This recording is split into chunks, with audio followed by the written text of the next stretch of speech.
have I barely spoken?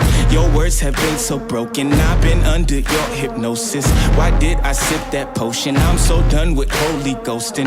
My birth, it is an omen. Lay me down up in the ocean until you see no motion. Right now I can barely focus. I'm showing no emotion. On your knees, show your devotion.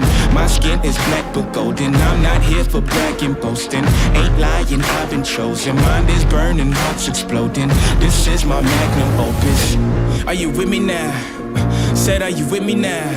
Ain't felt this good in a while. They want us to simmer down. Can you hear me now?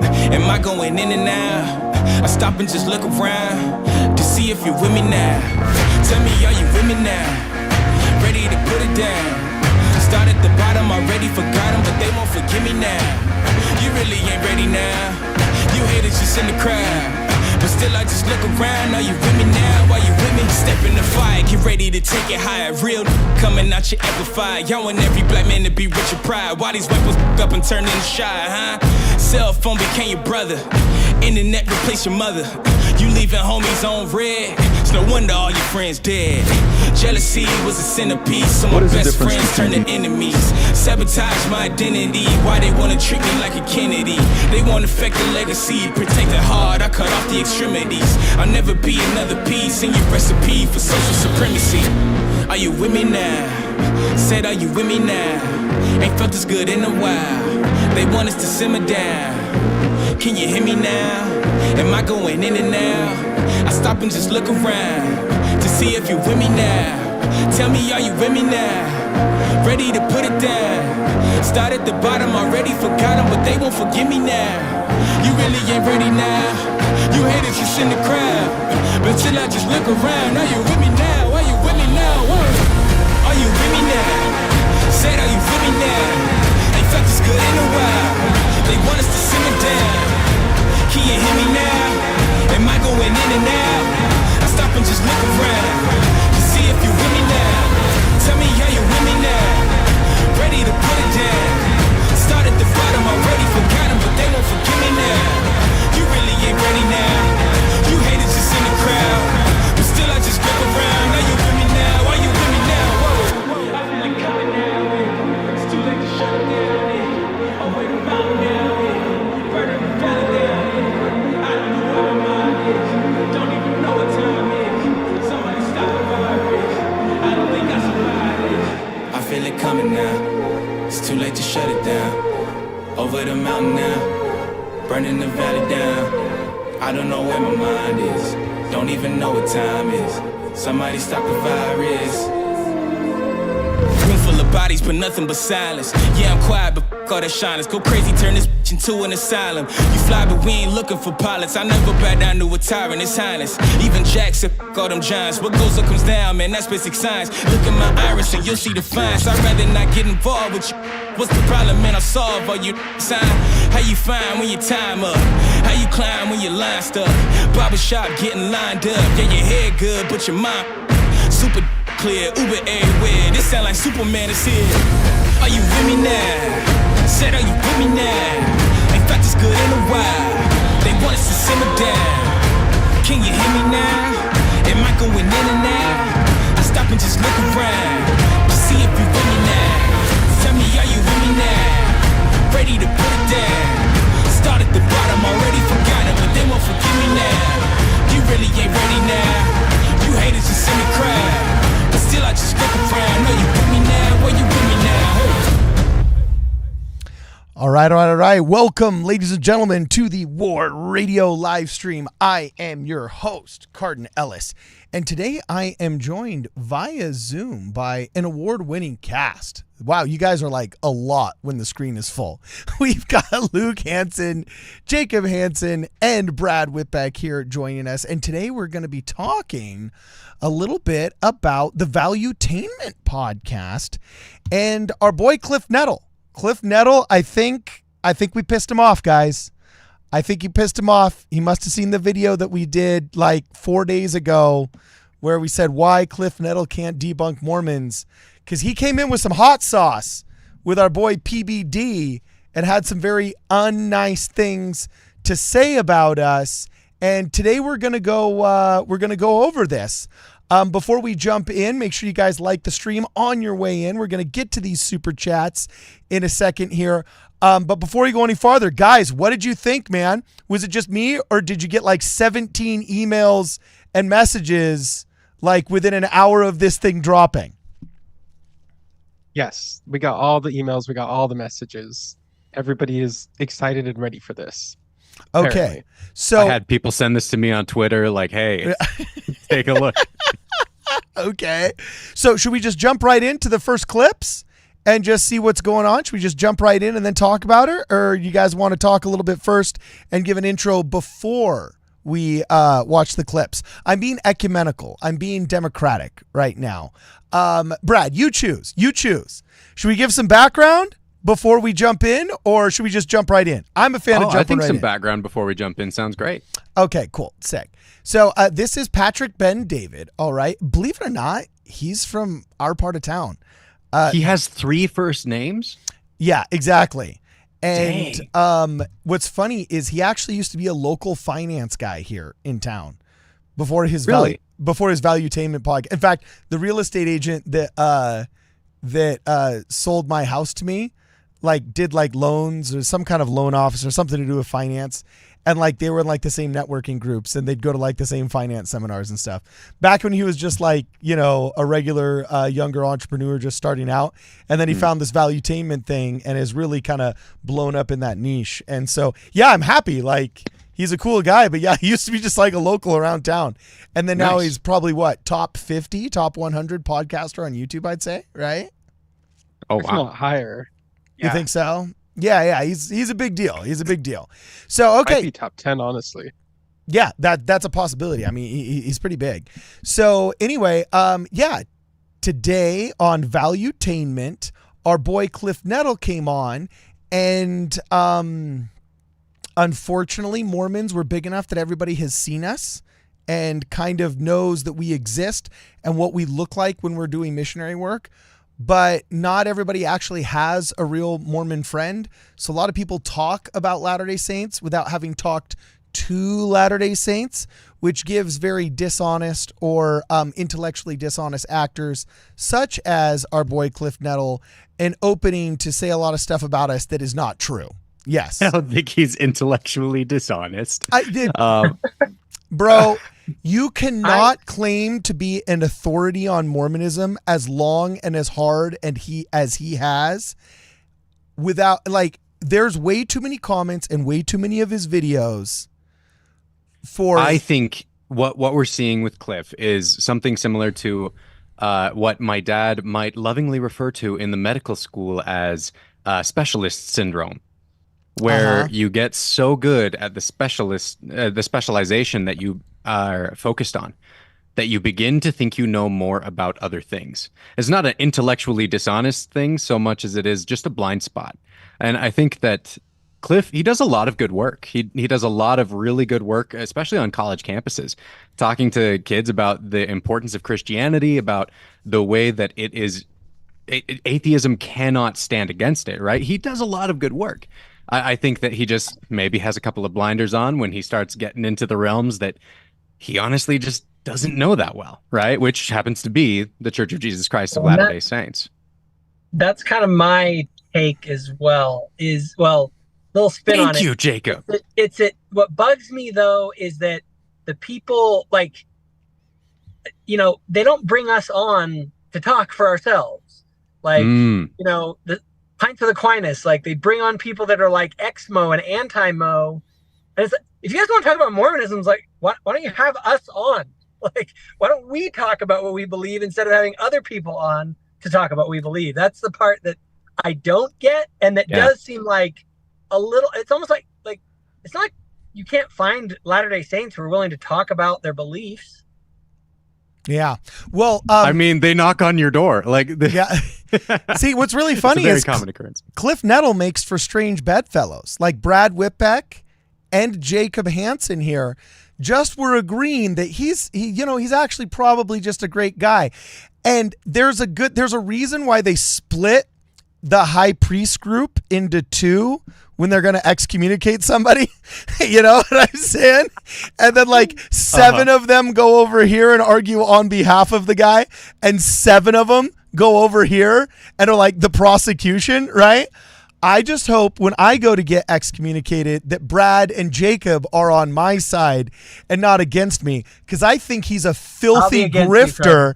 I think he's a filthy grifter that can't be as many years in as he is in religious discourse, saying and recycling trope after trope after trope after trope, and having been rebutted so many times. He's had so many opportunities to drop the grift and has not taken them, that I think he is can no longer qualify for the, I didn't know that thing.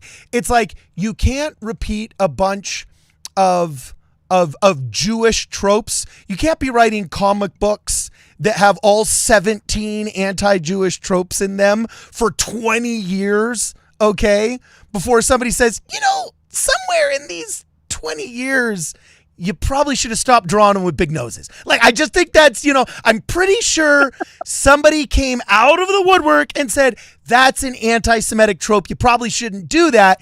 And if you keep doing it, methinks you're not an actual authority in the religious discourse, but an actual troll. And that's pretty much where Cliffe Knechtle has gotten. So actually on Team Jacob and Brad with this. I think he's a pretty good guy. I think he actually does a pretty good job of not falling into some of the tropes. You're actually not really going to see any Godmaker stuff from him here. So if anybody was getting a little excited about what crazy stuff he said in this, it wasn't anything like that. And so I'm kind of more in Mormon their camp. cartoon. They don't want you to Why see. The reason why I didn't jump in. Luke. Et tu myself. Oh, the reason why I didn't jump in and support Jacob and Brad a little earlier is because what Brad was saying reminded me of this word, and I just couldn't remember it. So I was over here trying to Google to figure out what this word was I was trying to think of. And the word is ultracrepidarian, and it means noting or pertaining to a person who criticizes judges or gives advice outside of their area of expertise. So we are ranting against Cliffe Knechtle and Knechtle, whatever it is, the ultracrepidarian, along with all the other ones that everybody then likes will to you have give on me their this? podcasts. Will you give me this, Luke? I used to call you cool-headed Luke. Now I'm calling you traitorous Luke. Will you give me? No, I'm just kidding. Will you give me this, Luke? After you're going to like my memes. You're going to like the memes that I put in the Discord. I'm going to redeem myself. That's funny. After we send him this, and he inevitably watches it because we know all the evangelicals that watch our content are sending him to him, just like we know that, Mike Winger hangs out with the Apologia guys and they text each other back and hate us mutually together. We know that this is getting to him. After he sees this, he shouldn't continue at least the top 3 tropes that he recycles in this video. Can then we start holding him responsible? At least he should try to talk with us about them and try to make sure he's understanding what we believe from us, rather than people who, like, what I fear has happened is that he's run into people who are ex-LDS, now evangelical, presenting a very different version of what we believe than what we actually believe. People like Lynn Wilder, Jeez. And because she's on his team, she's Protestant, he's going to take her at her word when he doesn't realize she is someone I do think is either lying, I do think she's lying, just based on what I've seen her say, and it's just wild, and so it gets wilder. But go back to that episode if you don't know what we're talking about. So anyway, I'm gonna read a couple while you're pulling these up. So as we're not burying the lead, we have a couple of super chats. Am I supposed to do them, or are you doing them? No, Brad? I've got them backed up just in case. So here, just read the super chats, and then we're gonna dump right into the first video. We've got Jonah Barnes, who was the guy who teamed up with you, Cardin, to go after Cliffe just 2 weeks ago. And now Cliffe has come out talking about us, and Jonah's nowhere to be found. So thanks for that, Jonah. But he did say, let's do this with a $20 super chat. So I guess he's forgiven for his. And Jonah really wishes he could be here. He really wishes he could. He's just. He does. What's he doing? He's in the mountains? Otherwise disposed. Yeah. young men's camp, something, mountains, family things that are fun. Volunteerism, his calling. Volunteerism Doing instead of actual- priestcraft. Volunteerism instead of priestcraft. Yeah, it's got to be horrible. Garden gets it. And then we got Timothy Berman with another generous $20 chat. Thank you very much. And he says, loving your guys' program. Jacob Hansen, love Thoughtful Faith. Pardon, working on second draft of Don't Kiss Me Goodbye. Hope you enjoyed the 2 podcast episodes I created.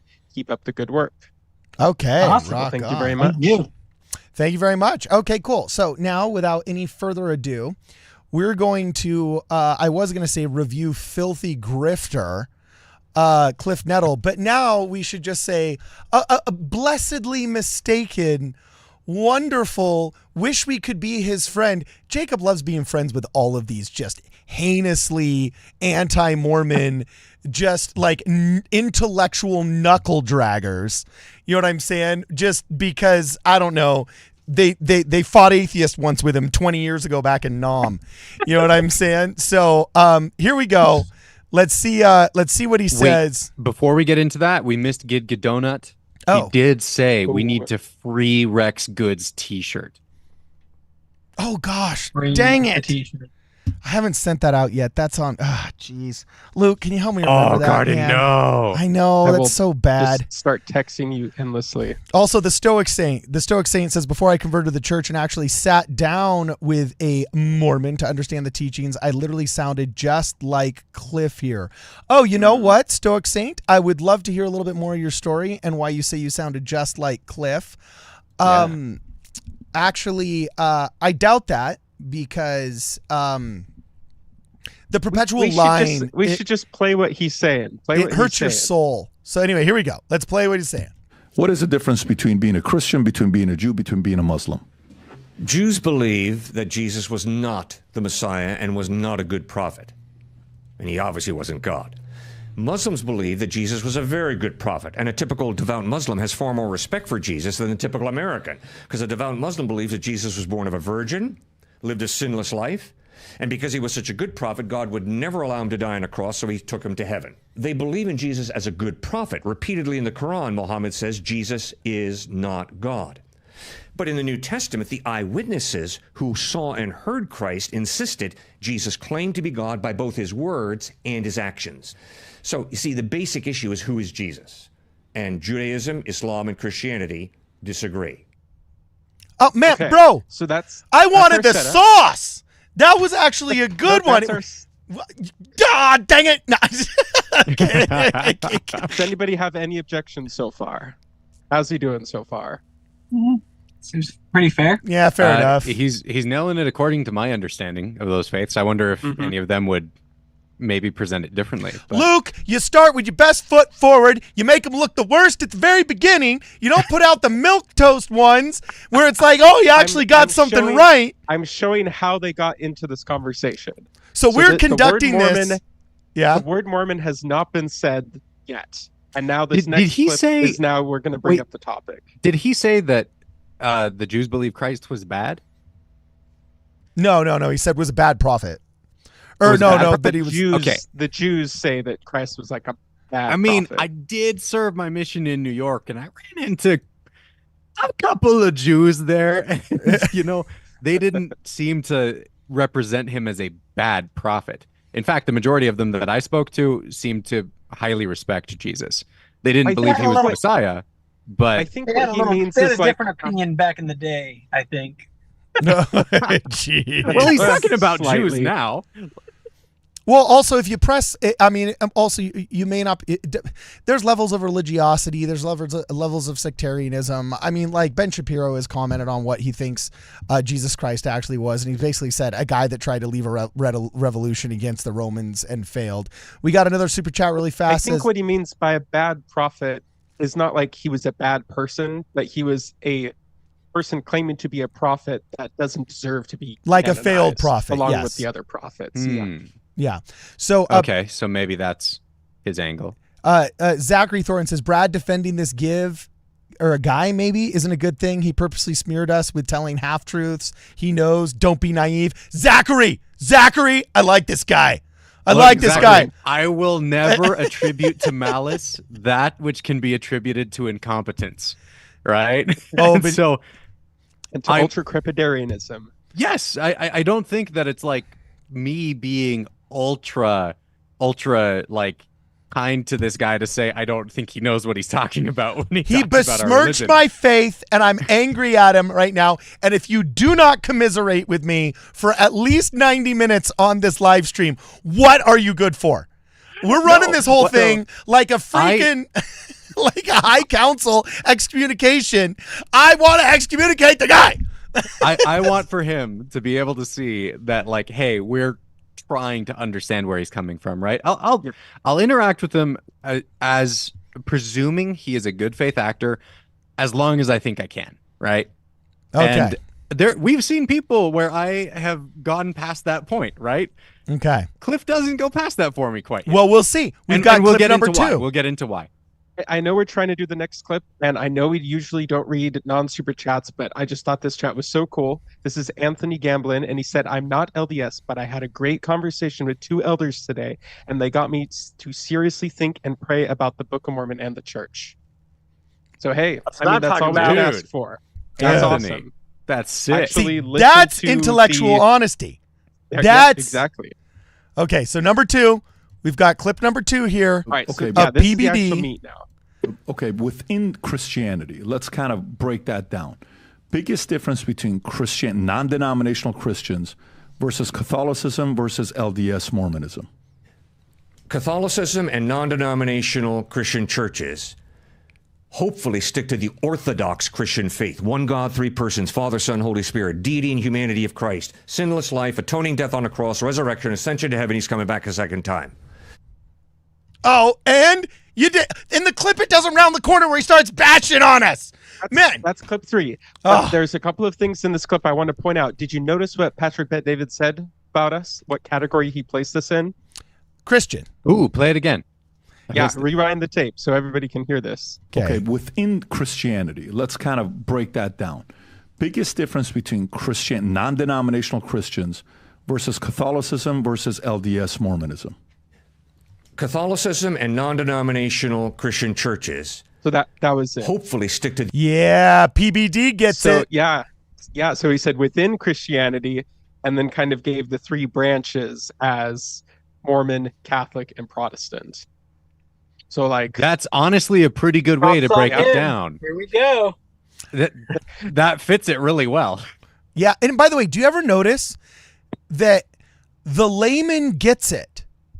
The layman gets it. The Bible says, and this shows the betrayal that all of these creedal Christians and the creedists have, and the Cliff Nettles have, where they're so dedicated to the man-made creeds and sola scriptura and all these other 7th, 8th, 9th, and 10th iterations of Christianity that they forget the basics and the foundation and what the Bible really says about God. And the Bible says that the gospel is so simple, it can be preached to the plowboy. Yet, his definition of Christianity here was this gish gallop of a bunch of, you know what I'm saying? Like a bunch of just things that apologists know, you know? Whereas the layman here, the non-theologian, you know, PBD here is sitting back, and it's self-evident Mormons are Christians. It's self-evident. So self-evident that in the supposition and the premise of his question, he says, within Christianity, you know, what is the difference between Protestants, Catholics, Latter-day Saints, Presbyterians, so on and so forth? Because to the layman, to the plowboy, the 5th grader, like Thomas Edison said, if you can't explain something to a 5th grader, you don't actually understand it yourself, right? So to the 5th grader and the plowboy, it's obvious Latter-day Saints are Christians because by their fruits you shall know them. And they have beautiful Christian good fruits. And just like, you know, James and Paul said, from a bitter font cannot spring forth sweet water, and from a sweet font cannot spring forth bitter water. By your fruits ye shall know them. Well, their fruits are great. Therefore, they're probably good people. And Christians are good people if they follow Christ and have good fruit. So boom, it's not even a question for PBD. Yet the creeds have just whipped creamed, you know what I'm saying? Like put in a blender all of these obvious things so badly that only through creedal Christianity can you come out not thinking that members of the church are actual Christians. So we're going to continue with To his credit, he actually never corrected him on that. Cliffe just went along with what he said. He didn't correct him on that. I think it's time to pull out our first meme. Okay. So if you go to what I just put in the Discord before your Zoom link, Okay. I have a little set of 4 similar looking memes, and we're going to pull up that first one right there. When And you while realize, you're pulling it up, okay. while you're pulling it up, we're gonna welcome the Rock family. And Timothy Berman gifted a membership to Some Guy's Clone. So please put a W in the chat for the Rock family and Some Guy's Clone. All right. So here's meme number 1. Love that name. When you really realize Jesus never said, "By their Trinitarian formulation ye shall know them." He said, "By your fruits ye shall know them." Oh, that is too funny. I love that. Oh, Luke, that is so good. That is. Did you make that meme, Thank Luke? you. I did make that meme. That is a still from this very podcast. Dude, Nice. you got the perfect. Look at that. Like right when it does, it looks like he's crying. That's funny. Okay, so the next one. That was purely an accident. Why when the I was tear? editing Why that. make him look sad? He's sad because he realized that he can't discriminate against the Mormons anymore for not being Christian. Oh, so now And Luke's it's a coming meme. around. It It's is a joke. discrimination. I told you I'd redeem myself. It is a religious These are bigotry. jokes. These are jokes. See, Cardin, Luke's on your side. See, I knew it. Okay, do I go to the next meme, Luke? It was just too funny. When I was editing these clips, I just happened to pause on that still, and I was like, "Oh, come on! It looks like he's crying. There's got to be some memes in here." And so then I went on a little spree. But yeah, let's just put up the next. Okay, next the one. next clip. When you realize you are okay with people who believe. No. I mean the next clip. Oh, the next clip. Okay, cool. So then here And then we we'll go. get to the memes. Here we go in the next clip. Clip number 3, Patrick Ben David. Now, I've got a lot of wonderful Mormon friends, but I'm sorry, Joseph Smith made some big errors. And one of the biggest errors he made is, once again, the identity of Christ. Mormonism, in its fundamental teachings, teaches that Jesus and Lucifer are brothers. Dude, what? Okay, we'll let it finish. Hold on. No. Wait. Jesus is the eternal God. Lucifer is a created angel who fell, who rebelled against God. And They who are not created him? brothers. Okay, hold on. We're going to let him finish. We're going to let him finish, and then we'll go back. We're going to let him finish. I'm muzzling myself too, Jacob. And there are other reasons that I think it's very hard to follow Mormonism. Oh, pause. Because that first one is one whole point. Yeah, that's. So I think we can Okay, refer fine. to that first. Fine. Yeah. Okay. First off, when he said Joseph Smith made a lot of mistakes, the first thing that came to my mind was like making a bank. Dang it. Kirtland Safety Society did not work out, okay? You know, the first thing I thought? Oh, like not wiping out all of your ancestors with the Nauvoo Legion in an angry war mob that would have burnt the Western United States to the ground. That's the one I was thinking. You know, Talk about by their fruits ye shall know them. Yeah, Brandon. dude. Where did that thought there come is a from? difference between you and me, bro. apparently a pretty big difference. Yeah, it's like I'm still working on that forgiveness Brad, thing, bro. I mean, okay, Kirtland Safety Society, but are you one of those guys that it's like, Joseph, he shouldn't have smashed that printing press. He should have just tried to get along with everybody. The more I study that, the more I'm like, I'd have smashed it too. Like, we can do an episode on that, but that's okay. funny. Well, That here we go. actually is a good title. Look, Okay. he might have made Wait, errors, but Jacob had something to say. Jacob had something to say Jacob. about this. I've heard this trope, the whole Satan is Jesus's brother. And I'm like, I genuinely am like, you guys do realize that you believe that God created Satan and that our natures are given to us by God. I always say the biggest problem with traditional theism or traditional Christianity and their formulations is that when you have creation ex nihilo, that means everything is ultimately God's intended creation, including Satan. And if you say, well, but we have our agency, here's the problem with that argument. Because your agency is subject to your nature. Are you guys saying that God couldn't have given you a nature to where you would have chosen freely to do what's right?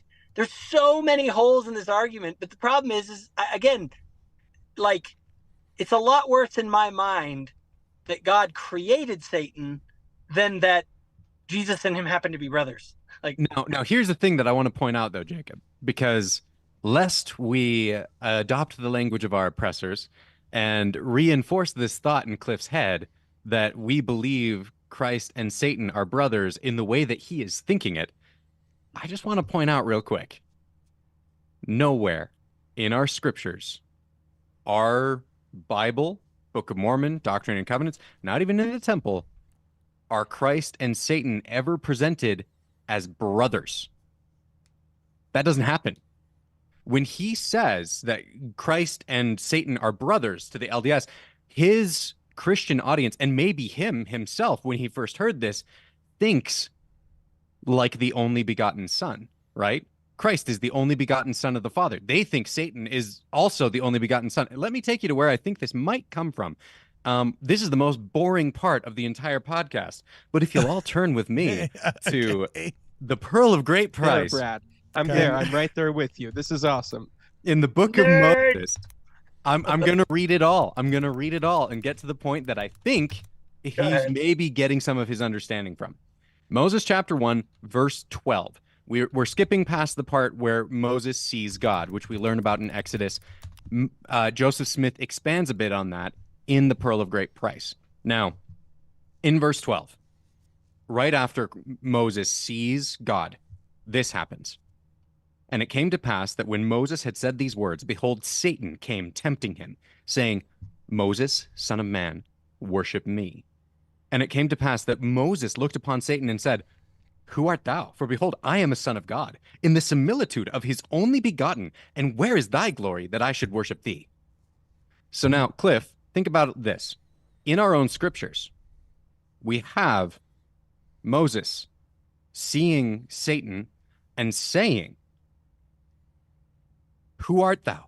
For behold, I am a son of God, in the similitude of his only begotten, and where is thy glory that I should worship thee? Clearly, Moses does not see Jesus and Satan as brothers in the way that you seem to believe we might think. But I think part of his misunderstanding may come from a little further down, and I'm just going to skip the verses. People can read through it. It's actually a very interesting moment in the scriptures. I love when Satan rage quits. I think it's hilarious. But what happens in verse 19, he's told Satan to depart. And we have, and when Moses had said these words in verse 19, Satan cried with a loud voice and ranted upon the earth and commanded, saying, I am the only begotten. Worship me. Right? Now, if you are an evangelical and you have cherry-picked a couple of verses and you've read and seen some of these things and you just see, oh, there Satan just said, I am the only begotten, worship me. And that's the only part you ever read? And you don't move on, you don't continue to, it came to pass that Moses began to fear exceedingly, and as he began to fear, he saw the bitterness of hell. Nevertheless, calling upon God, he received strength, and he commanded, saying, depart from me, Satan, for this one God only will I worship, which is the God of glory. There is a very distinct difference between Jesus Christ and Satan. And I want to make sure that's clear to our Protestant audience, anyone who comes in contact with what we believe, and doesn't make the mistake that we believe Satan and Jesus are brothers in the way that they're going to hear that phrase, right? Go ahead. And here's the interesting thing to piggyback on what you said. It seems like what he's very offended by and what other people are very offended by when they hear or say this phrase is that Jesus and Satan are somehow in communion. But what's interesting is Cliffe is like, Satan's not Jesus's brother. He was an angel that fell from the presence of God. It's like, okay, so it sounds like you don't actually have a problem with Satan and God being in some sort of communion. And in fact, and then he falls. And that's exactly our conception too. That is what we believe. Yeah, we just might describe that communion that they have a little differently in different vocab. They always talk about how like, oh, Mormons have the same, they have like really different doctrine, but they use the same vocab. I think in this instance, we have a really different vocab, but it's essentially the same doctrine. with some notable differences, but the gist is there and is similar for both of us. All right, Cardin, we're done boring because you now. Just to be clear, I think one of the things that's throwing things off for them is, look, we believe that all of us are spirit children of God, right? And so technically, when you get down to it, do we believe that Satan and Jesus Christ are brothers? Yeah, like technically, just like Luke outlined, as insofar as he was an angel, but we don't believe that he is a begotten son of God. We don't put him on the same level as Jesus Christ, which seems to be Cliffe's real problem with the belief that Jesus and Satan are brothers, right? And so, I don't know. To me, there's nuance to this that gets missed because it appears that Cliffe is getting this from people who are not LDS. Cardin, you look so skeptical. Yeah, I love you guys. You're my friends, and I value your opinions. I do. I'm not saying that just to be trite. At the same time, there's another half of me that's like, we always do this as Mormons. We always do this as Latter-day Saints. Okay? We have these attacks against us that are intellectually dishonest tropes that have been recycled in evangelical books like this for 200 years. Okay? For 200 years. And then because we are so loath to actually think somebody's just a bad person, we're so loath to say you are a liar, okay? Because we don't want to point the finger of scorn, as the scriptures say. We're so loath to do it that we will bend over backwards to justify how the bully that is beating us up actually isn't really a bully and just wasn't breastfed. And that, this is how he actually messed up, because I could see how, and this one scripture, no, this is the way I see it, because I've read the history books. Mormonism is a better faith, more consistent with scripture, and has driven thousands of people out of evangelical North American Protestantism. And as they were hemorrhaging early converts, really quickly, all of the creedists read enough pages in the Book of Mormon to say, no, you guys are, before you leave, you got to know these people are wrong because they're saying Jesus is a brother with Satan, and that's wrong. And because they're so spoiled off the grift of priestcraft and charging for their godliness, they don't know how to work. And just like Patrick Ben David said, there's nobody more dangerous than a lazy and ambitious person. There's nothing more dangerous than a lazy and ambitious man of God who doesn't want to put in the work and would rather recycle tropes to keep people from leaving his religion than actually do the heavy lifting of volunteer clergyism, right?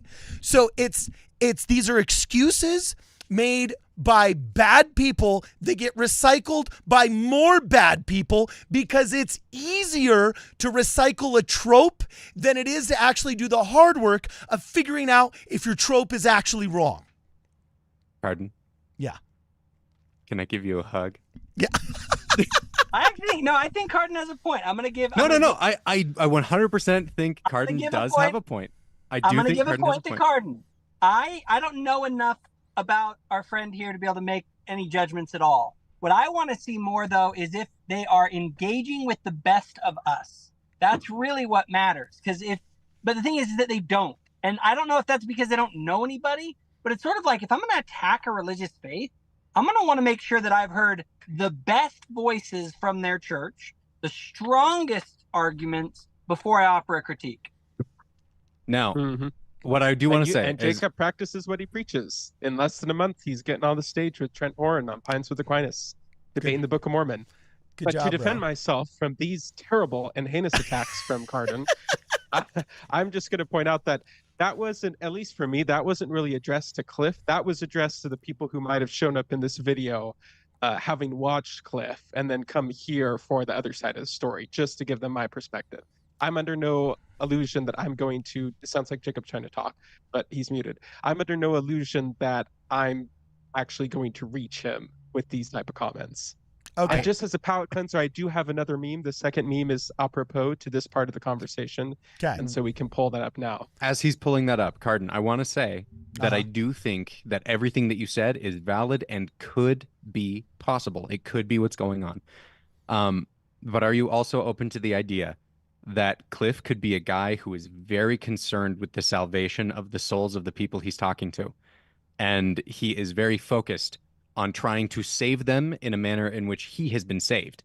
And I'm totally open to that. I'm totally open to that. And I recognize I come to this with like a lifetime of trauma from being surrounded by all these master's college people.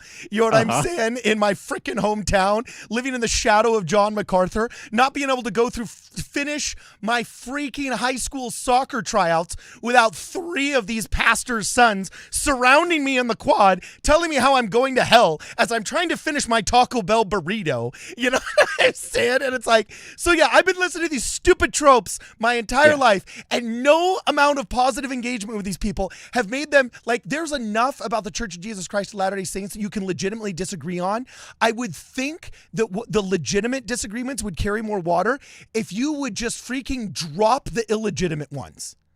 You know what I'm saying? If you would stop recycling, like he says, oh, it's so hard for me to wrap my head around Mormonism. Yeah, because you're trying to wrap your head around all the straw man arguments that your universities and your fake theological seminaries and these crappy blogs and websites refuse to get rid of. And it is religious bigotry.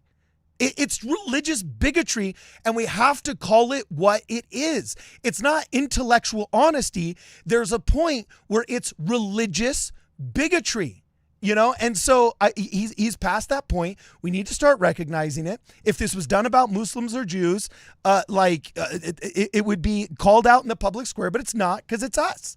So anyway, here's that meme. Well, I mean, they did mention Muslims and Jews in this, right? And they need to have Muslims and Jews defending themselves in here too. But let's get to the meme. Which he has had. Okay. Nice. So so we can continue. Here's the meme. When you realize Mormons also claim Jesus is divine, he is Yahweh, he is uncreated, and he and the Father are one. Tear. Yeah. That's funny. So I think Jacob and this was another mistake that he made that we kind of glossed over. Like he said something along the lines of Jesus is a created being. Not the case. Spirit or intelligence is, intelligence or the light of truth is eternal. It's not created. Yep. And is instead organized into a spirit form and then into a body form and then to an exalted form. Which so is they another... might say, well, okay, you think that Jesus progressed, so you do think he was created. It's like, we could quibble about that. But in terms of just like the pure definition of saying you think Jesus was created, we're going to say no. We also affirm that he was eternal. Yeah. So that is something explicitly wrong that he said. Okay, so I'm gonna really fast just offer my opinion of this first part of the of clip 3 really fast. Oh, hey, Jonah has a really funny thing. He says the verse on Satan and Jesus are brothers is literally right after the verse that says Trinity. For those just joining us, it ain't there. Yeah, the word Trinity. The Sola Scriptura guys say that we're not Christian enough because we don't believe in the Bible alone yet. And they criticize us for saying we believe the Bible to be the word of God as long as it is translated correctly.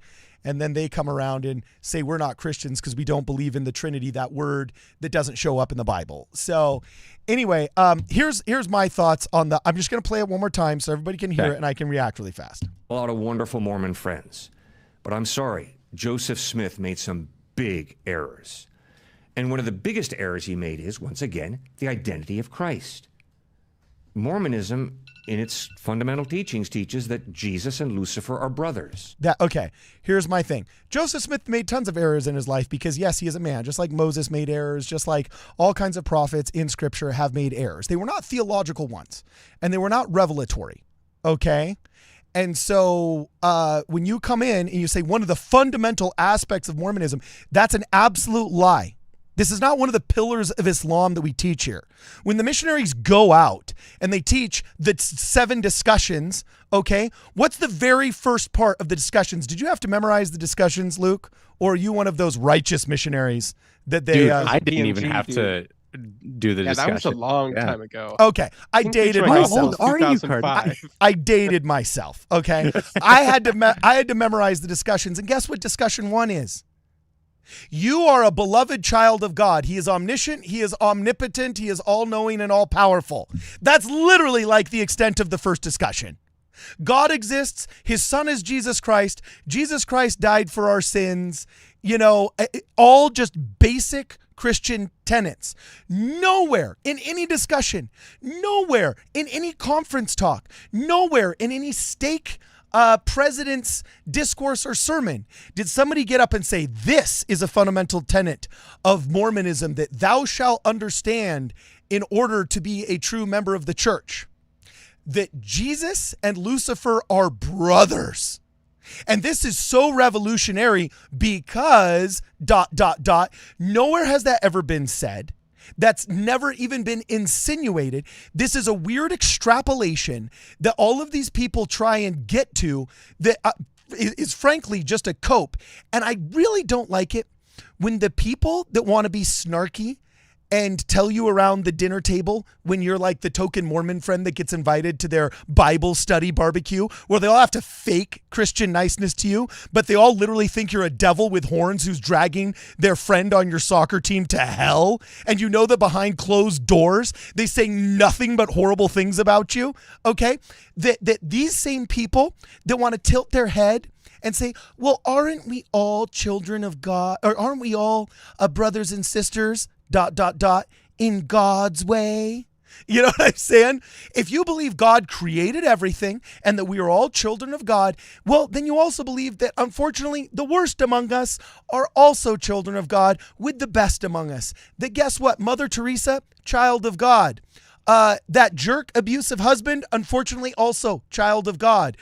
Adolf Hitler, worst among us in Western Europe the past 100 years, child of God. Right next to, I don't know, Gandhi. If you actually put into practice the unconditional love of God and the fatherhood of God that the Bible talks about, it's a little awkward reality that the worst amongst us physically are also entitled to the unconditional love of God and the status of his son or daughter. And that does yield some, weird connections that, gosh, I guess one could say Jesus and Christ are brothers, okay?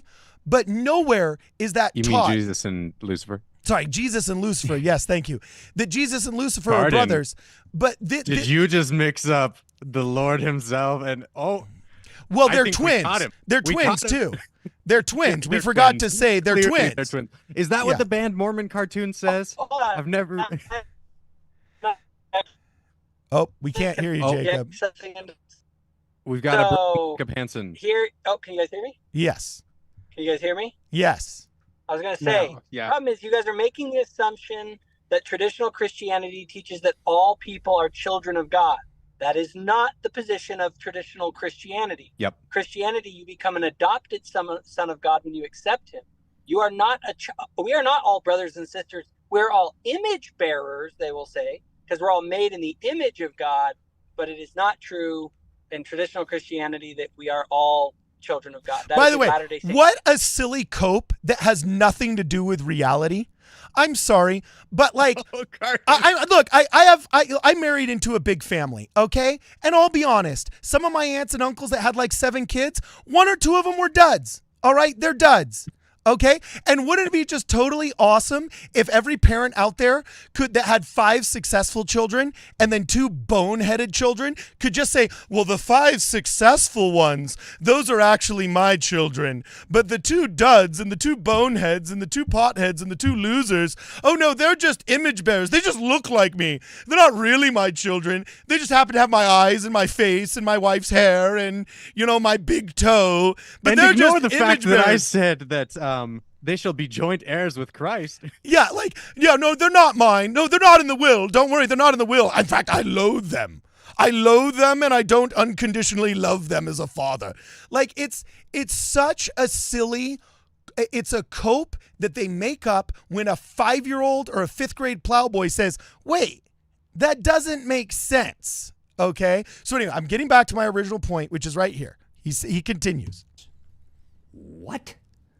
No. Jesus is the eternal God.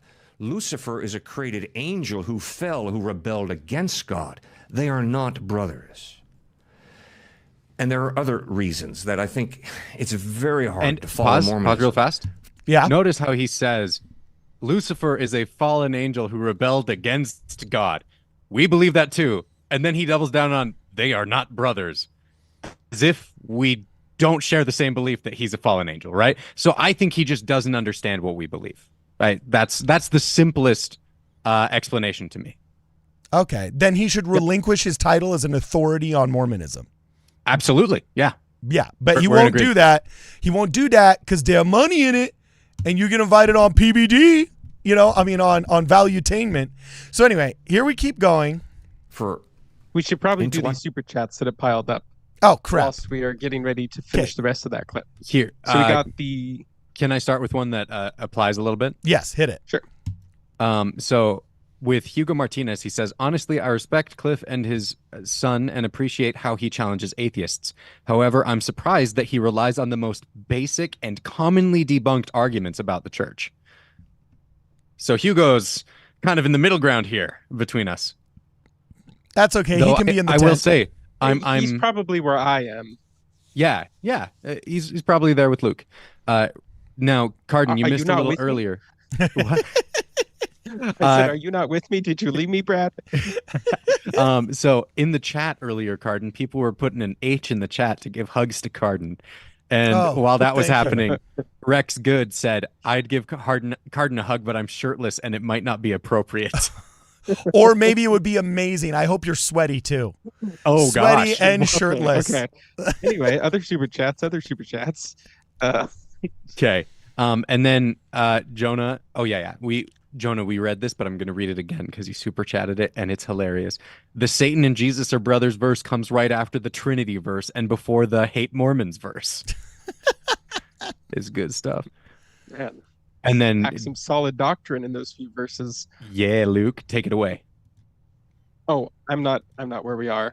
Oh, okay. Then I'll I don't keep think going. the Stoic Saint. Have we read the Stoic Saint one? Yeah, I can jump back to that if you want. Okay. So, the Stoic Saint, I would love to discuss my conversion story with y'all because it's pretty dang crazy. And also, your boy Kwaku had a good part in the process as well. Oh, that sounds that's good awesome. to hear. That's good to hear. It would have been fun to have Kwaku on this one. Yeah, dude. Oh, it would have been good. It would have been so good. I'm sure he probably knows Cliffe better than we do too. And might have some more insight into this. Cliffe is way better than James White. James White is and Jeff Durbin are just when you guys are done trying to score a date with Cliffe Knechtle, I'll just tell you what it's like to grow up amongst these guys, all right? Oh, no. To be told that you and your wife can't live in an apartment complex as newlyweds because we're trying to reserve it for Christians, the people that are going to the seminary at the Master's University, and get told you can't rent in the apartment building because you're not Christian enough for these Cliffe Knechtle guys. So it's like, the worst people, the cruelest people of my entire upbringing in Southern California, there were two types. The psycho-liberal mommy awfuls, the affluent white female ultra-liberals, the ones that would call you stupid if they found out that you voted Republican for the first time when you turned 18, the ones that would shame other parents in the freaking show choir conventions, the ones that would get up and grab the mic at the nights to talk about how George Bush was so evil and all that other stuff. Them. And then a close second, maybe even a first, would be the evangelical Christians studying to be pastors. Always oh my gosh. And that's not to say all of them. There were some that were fabulous human beings. And one of the most Christ-like people I ever met in my life is actually a Protestant minister and his wife that are both ministers. Phenomenal people, okay? Shout out to the Hammers, all right? Everybody should go to their church and contribute, okay? But I got to tell you, man, those two, man, the horseshoe comes around, and I'm telling you, I admit. And I just want to say, I don't want to assume that each person is the same level of pharisaical until they prove me otherwise. Say Cliffe sees this and is able to respond, and his reaction is just to double down completely and say, no, these Mormons are totally evil and wicked and they're trying to deceive you, then I'll know where he's coming from, right? Like, I bet you $100 on air, just like Mike Winger, who won't say a peep because he know he would get destroyed. I bet you Cliffe Knechtle does not say a peep. Fair enough. $100. That's fair. That's fair. I think you're right about Mike Winger. I mean, we've seen enough of his stuff. He might just be milking for content, though. Let's get him on the show. Yeah, but okay, keep going. next up, Diamond Dave, just vibing and chilling. Here's money. So that's funny. from Diamond Dave. Thank you, Diamond Dave. Oh, dang it. We got something from Grisha Fesha for Jacob. But he's gone now. So if he comes back, we'll see if he can get it. I'll save it in the background. But Grisha says, God didn't create himself. He has a mom and dad. Jacob, he didn't have the power to anoint himself king over the universe. So who did? Tell us. Oh, I have a feeling that's a challenge that we will not be able to extrapolate at this point. Yeah, I wonder exactly what he's going after with Jacob, because I know Jacob's been talking about open theism recently. Yeah. Which might be a little in the weeds for us to get into right now. But if Jacob comes back on the stream, we'll throw it to him. Yes, we'll throw it to him. Okay, next, Quilly 13933. Just take Christ at his word. He said he has a father. The father says he has a son. It's really that simple. They are separate beings.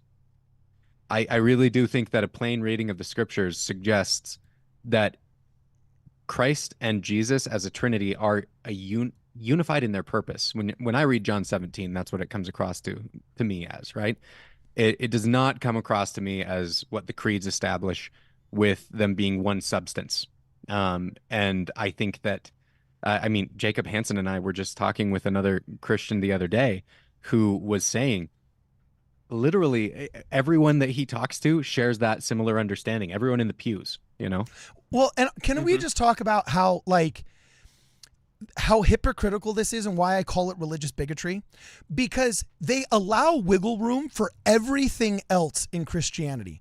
Take baptism, for example. Oh my gosh.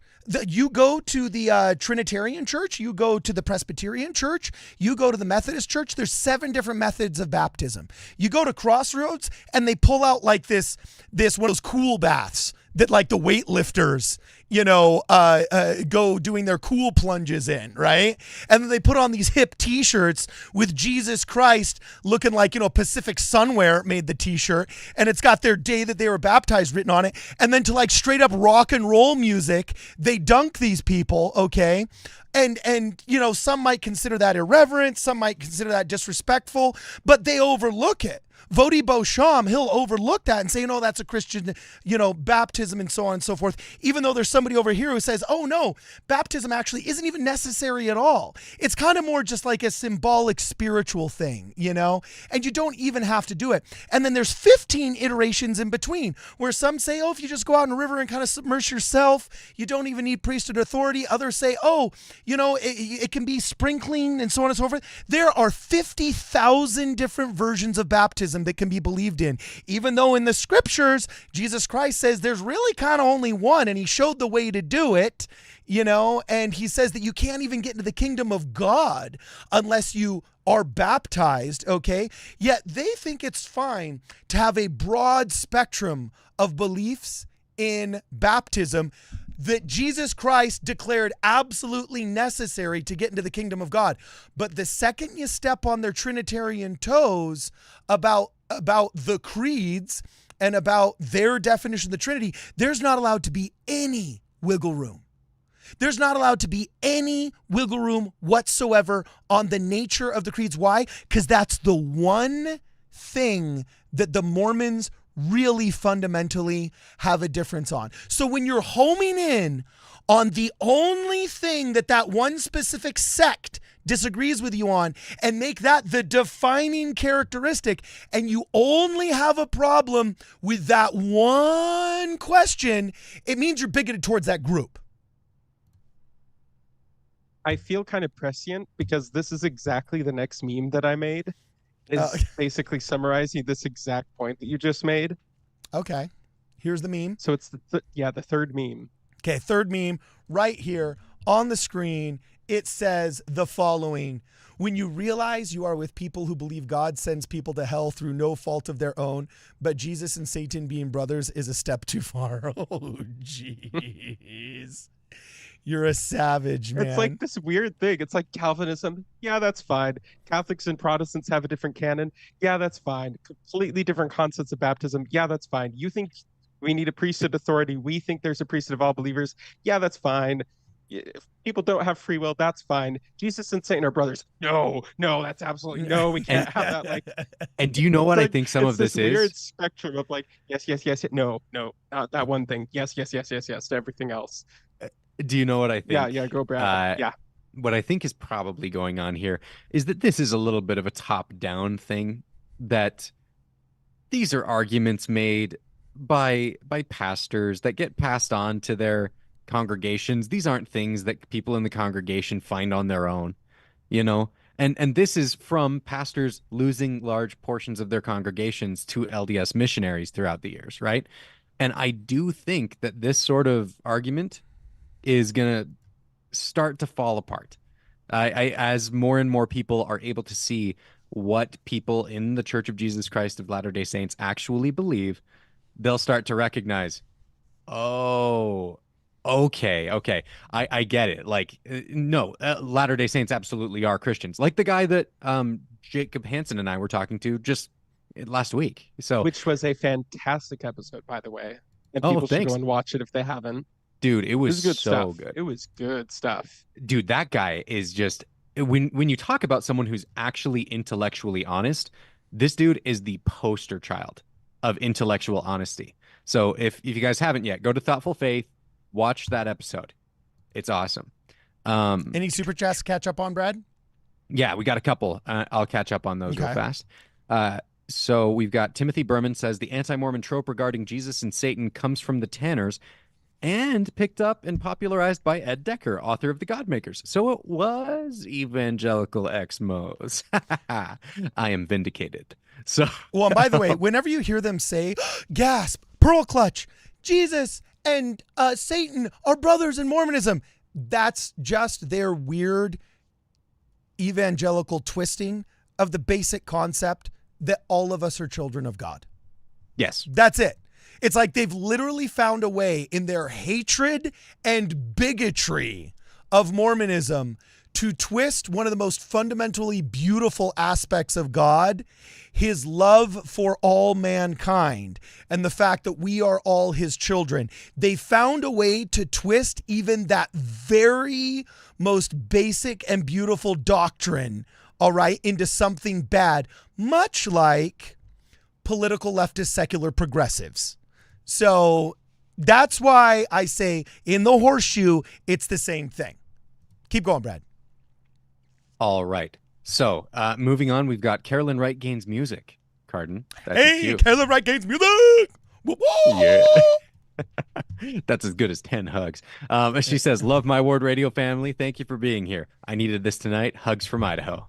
Hey. She sends hugs. All okay. right. Now, next up, we've got Geography Guy, who is saying, what I find odd about the creedal Christians out there is that they find our concept that Christ is also our brother just as offensive.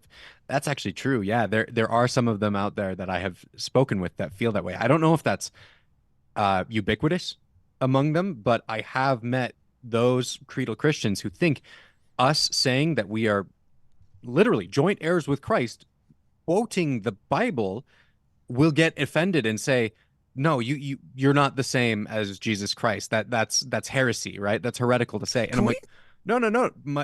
We're quoting the scriptures.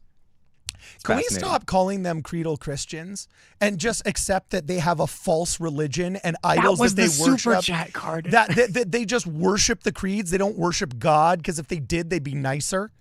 Like, you know what I'm saying? Carden said angrily. Yes, exactly. That was totally hypocritical, and I am 100% fine with that. No, I'm just kidding. Look, Jesus has forgiven my sins. I got to make as many as I can. Yeah, exactly. Right? Okay, next one. Hit us with the next super chat.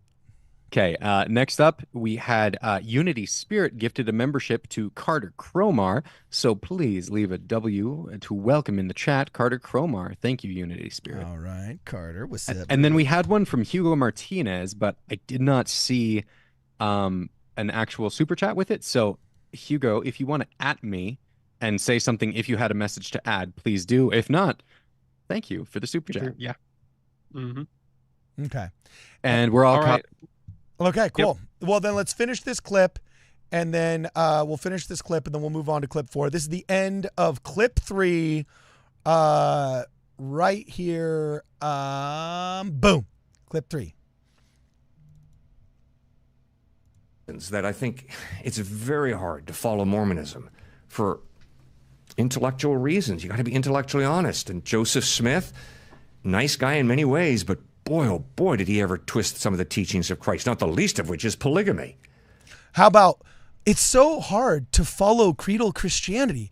There's just so many errors, and they've just twisted so many doctrines. Like, they invented this Trinitarian belief that doesn't even show up in Scripture. Like, the word's not even in the Bible, yet they'll call you not Christian if you, like, don't believe it. It's just like, whoa, man. And you got to be intellectually honest. You're like, everything he says about Mormonism could be completely said about him. Let's rewind it and listen to it again. Intellectual reasons. You got to be intellectually honest. And Joseph Smith, nice guy in many ways, but boy, oh boy, did he ever twist some of the teachings of Christ, not the... Oh man, John Calvin, like totally nice guy, like burning people that religiously disagreed with you at the stake was totally de la mode back then. And I think every Christian should do it. Hard to get around. It's like peak Christianity is burning people that disagree with you, and witches, which by witches we mean wealthy female landowners in the 17th century whose land you wanted. But like top Christianity is burning people at the stake, you know, and this guy he didn't burn anybody at the stake. So like, oh, dude, what the heck? Like John Calvin, great guy, but he's just so tough to follow, you know? Reasons. You got to be intellectually honest. And Joseph Smith, nice guy in many ways, but boy, oh boy, did he ever twist some of the teachings of Christ, not the... John Calvin, nice guy in so many ways, but boy, oh boy, did he twist some of the teachings of Jesus Christ. Wow, that's so easy. The least of which is polygamy. The least of which is the nature of God. I mean, but pardon, you would actually say that. What'd you say? You would. That is your actual opinion of John Calvin, though. So well, yeah, why in the I'm world just... are you having a problem with Cliffe saying it about Joseph Smith? No, I'm just saying. See, here's the thing. I actually it's so really hypocritical. Like what Cliffe did here. No, I'm perfectly fine with Cliffe making this argument. Having a problem with polygamy, like who hasn't had some sort of problem with polygamy in the church? What Cliffe is not doing here is he's not doing the, oh my gosh, Joseph was a terrible person and he was convicted as a con man and he married 5 15-year-olds and he stole 75 people's wives. Oh, Andy said he was better than Jesus. Like these are the things that all these other... He says that in other videos. Don't worry. Mormons, don't worry. Mike Winger types. I haven't seen those videos. And so I do really appreciate the fact that he's actually zeroing in on an issue that most people actually have, including people in the church. And then he overextends himself in terms of saying that the Bible is very much against polygamy. I think that's where he goes wrong. But in terms of like saying Joseph Smith was a nice guy, but I don't think he was intellectually consistent and polygamy's a big problem, like that's a perfectly fair critique. And if we're going to rank order critiques that people have of the church, I think that goes in like the A tier list. Okay. That would be a good tier list. I got a nod video. from. That's what I want to do. I want to do a live stream of like anti-Mormon tier lists and maybe do specifically a Book of Mormon criticisms of the Book of Mormon tier list and then more general criticisms of the church tier list. 200-pound plates, that's F tier. Like that is terrible stuff. No, dude, that's S tier. Polygamy, that's S tier, because the amount of like insanity you have to just believe that at face value and not look any further. Something that's just sheer audacity gets in the S tier. Exactly. It's beautiful. So my only problem with that is first off, I think that demonstrates how good of a person you are, Luke. The fact that you would just presuppose that so-and-so is a good person and that, you know, at least he did it this way and you know. I'm not presupposing it. I'm just taking what he said at face value and saying, that's a lot better than what a lot of but see, that's my issue though, saying. Is I feel like I am way too well versed and have had way too much experience, and I recognize this could just be cynicism, and cynicism is ungodly, and I need to repent of cynicism if this is indeed cynicism. But part of me is too much of a realist, and I don't take at face value when my friends down in Savannah, Georgia, hear my wife say something and then cock their head to the side and say, oh, well, bless your heart, because I know they're not blessing me. I know they're not wishing upon me the best that this world has to offer. That's their way of saying, you godless Mormon going to hell, don't come around my children, and I would burn your house down if this were the 1800s. You know what I'm saying? Like, they're not blessing me when they say this. I know how they talk about me behind closed doors, so I don't take it face value when they say, oh, well, bless your soul. Just like I don't believe when Cliffe Knechtle says, oh, they're great people. But it's like, I know you hate us. What? What did Jesus say to do with our enemies? Oh, yeah. Like probably nothing that I am doing right now. And that's Love why thy enemies. I admitted Bless those that persecute you, right? I'm the guy that said Joseph Smith's only error was not going to war with the state of Missouri with the Nauvoo Legion, all right? So I know what I am. I know what I am, Brad. And hey, no. The thing is, Christianity is the hardest thing to live. Trying to live up to the standard that Christ has for us. It's hard for us to do. We've got to do it. We'll get there. We'll get there slowly but surely. That's funny. So Fidget the Crazy has an interesting thing here. Okay. She says, so Brad, he thinks that Jesus is God. So therefore, because God created Satan and God is Jesus, he fundamentally cannot be his brother. So back into what we're talking about with the Trinity earlier. I think she's dead on. Repeat that. Sorry, repeat that one. I got lost in that. So Cliffe thinks that Jesus is God. Yes. Because of his belief in the Trinity. So therefore, because God created Satan and God is Jesus, he fundamentally cannot be his brother. And this is another conflict that we have because they have the Trinitarian view that declares one in essence. Did you mean the false Trinitarian idol? Trinitarian. You meant the false Trinitarian idol. The false Trinitarian yes, idol. Thank you, Cardin, because they're not real Christians. Okay, So, cool. Yeah, I get it. Okay, here's the thing, Fidget. Your logic here makes perfect sense. Problem is that the Trinitarian's not logical. And so, like, if Jesus is God and the Father is God, then that means that Jesus would have to be the Father. But in the Trinitarian formula, Jesus is not the Father.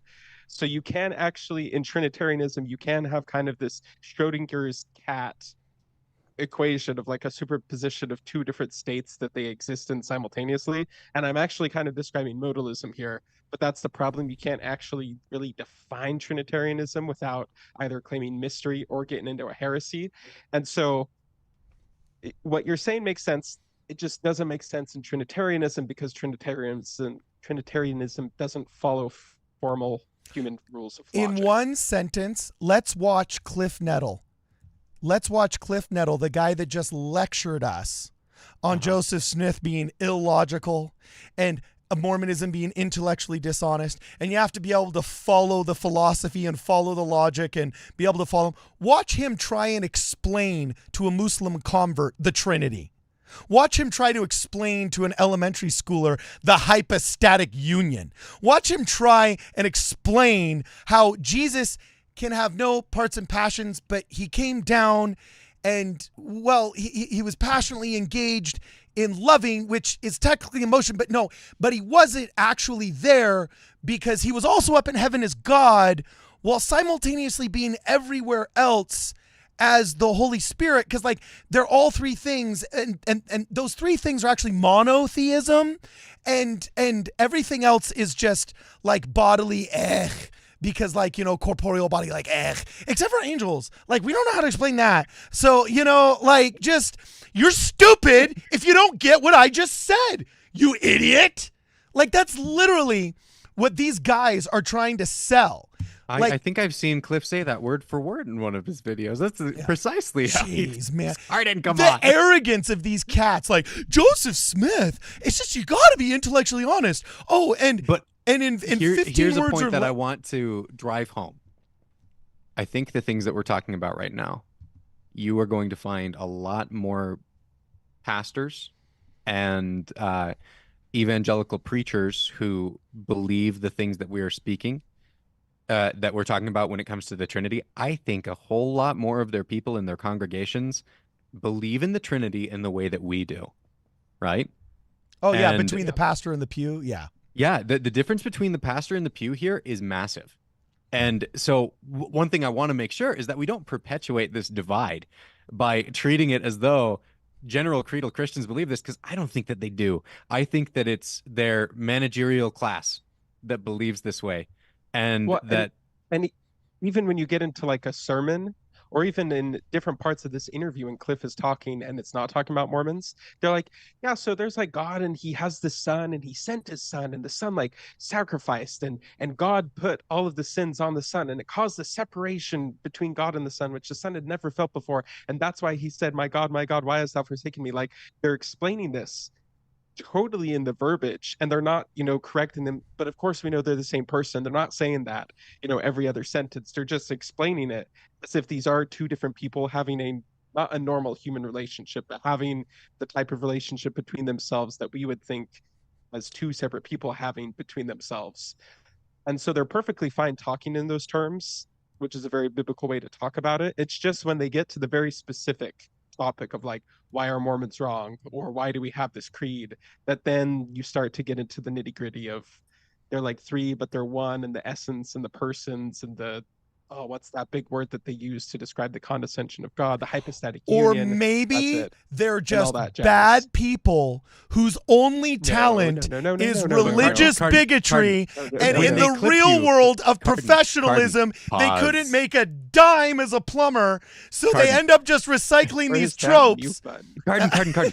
See, when they clip you, they're going to take that and show it to their congregation saying, this is what Mormons think of you, which...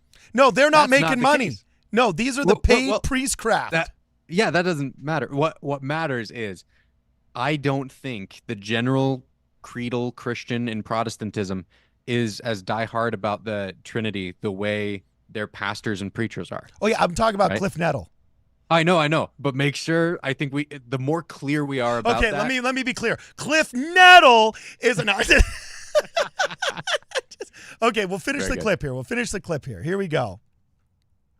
The Bible and walk away saying polygamy is good. When Solomon had 700 wives and 300 concubines, the Bible's not saying, oh, that was good. When David had a few wives and some concubines, the Bible's not saying that was good. That polygamy that's recorded in the Old Testament is not saying, oh, polygamy is good. Yep. We agree with him on David and Solomon. Yeah. We have scripture that says that in Doctrine and Covenants 132, in Jacob chapter 2. Continue, sorry. Okay, here we go. Good.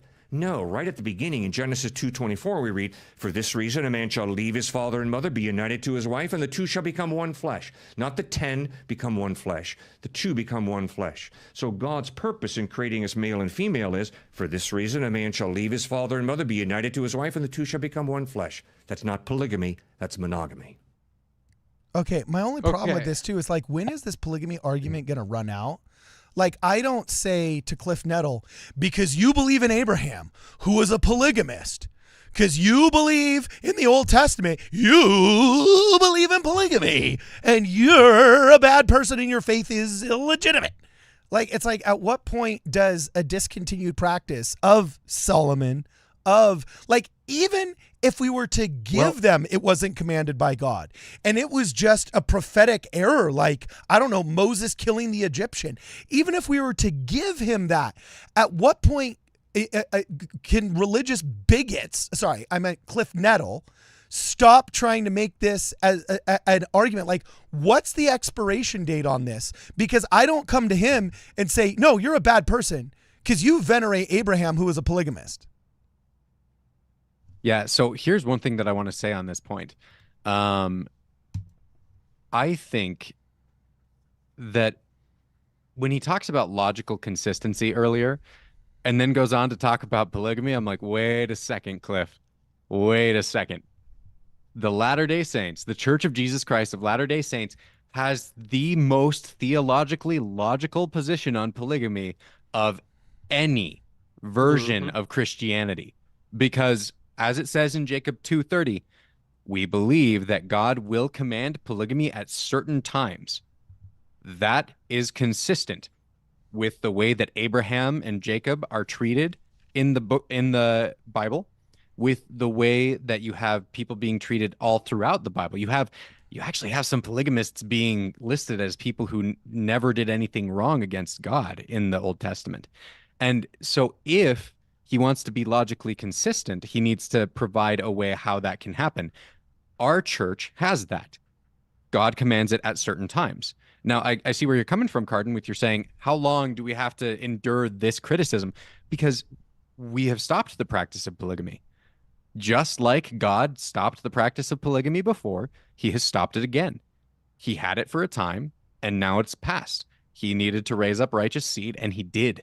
That's why we have the saints in Utah the way that we do. That's why we were able to spread the word of the Book of Mormon, which is another testament of Jesus Christ, which if people believe, they will be able to recognize from both the old world and the new world that Jesus is the Christ, the resurrected Son of God, who overcame death so that we can all return to live in the presence of the Father, right?